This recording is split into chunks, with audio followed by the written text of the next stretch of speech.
What's up, everyone? Welcome back to the channel. My name's Matt and I do laser engraving for a living. Well, today's video is a little different, and I just want to say a big shout out and a thank you to Longer. They're the one who sent this product. They asked if I wanted to do a laser video and I said no, I'm just done with those. And they said, how about my any other products? And we looked over their stuff and I found something that would work for us for an upcoming product that we designed that we're coming out with soon. So I'm happy and glad to announce we got a 3D printer. Not a laser engraver, 3D printer. And we have it. The reason why I wanted one of these is because, for one, I can make easy jigs now for the jobs that are repetition, non-stop, and they're permanent jigs. Throw it right in the laser and let them go.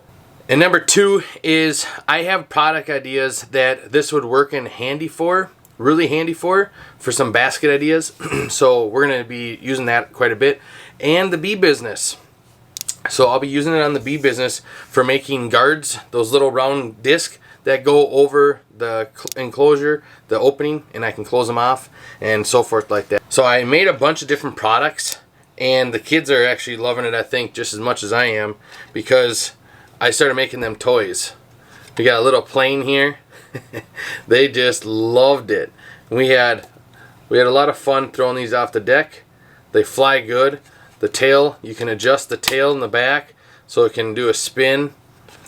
It's pretty cool. And then, so when I first started, I knew nothing about 3D printing, right?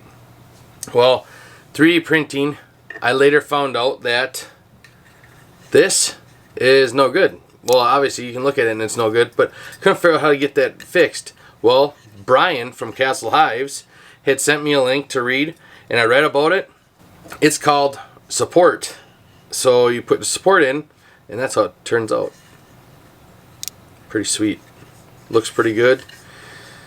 So I've been learning a lot the last, I'd say about 3 weeks.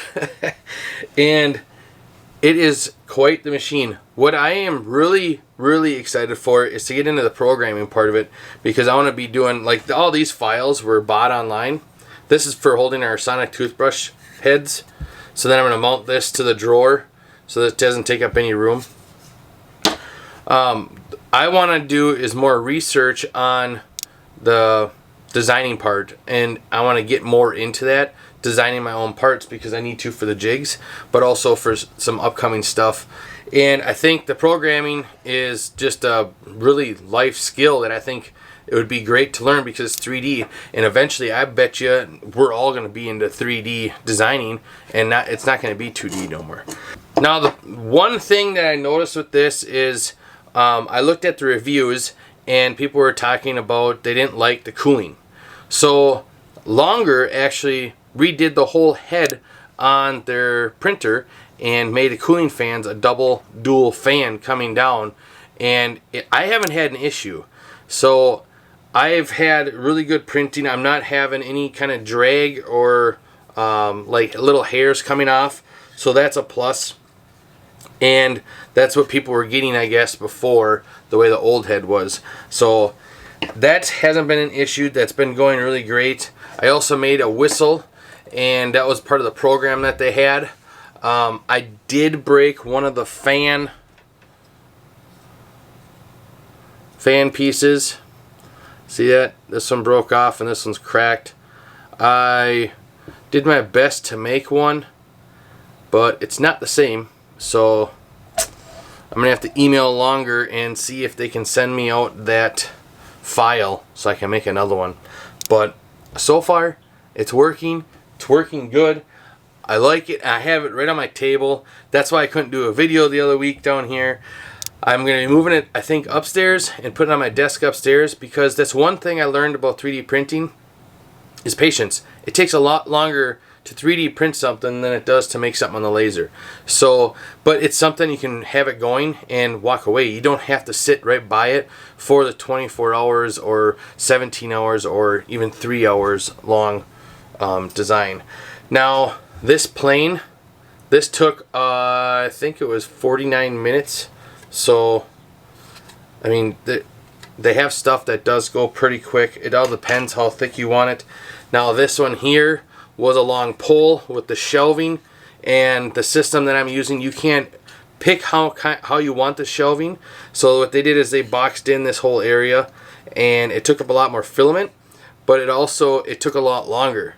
It took about 15 hours to do this with the fill, and then without the fill, this one only took 2 hours, so an hour and 49. But I have to cut. I'm going to cut all this, and I'm still going to use it. I'm not going to waste this. So I made 2 of them like that before I realized what I was doing wrong. So, and 1 good one. And now my daughter's like, Dad, you got to make a purple one for me. All right. I can do that. That's the other thing, is I ordered a bunch of random colors. There's also different kind of filament out there, and yeah, that's a whole new world that I'm getting into, which I'm excited. I really am. I think this is going to up my business quite a bit, and I'm pumped for it. I really am. And I will be showing you guys in the future what I'm using it for in our business, and to help, if you guys have one, to what you guys can use it for to up your business. And if you guys want one, there'll be a link in the description. You guys can buy one from that link, or you can go and do it yourself. You don't have to buy one. I'm not telling you to buy one, but if I'm finding stuff with my products, how to make it up, upscale better, or make a better appearance on our product, I'll show you guys that kind of stuff, and this way you can make your own decisions if you want to make one or not, or buy one. So hope you guys liked the video. I'm glad you guys see me again. Bye.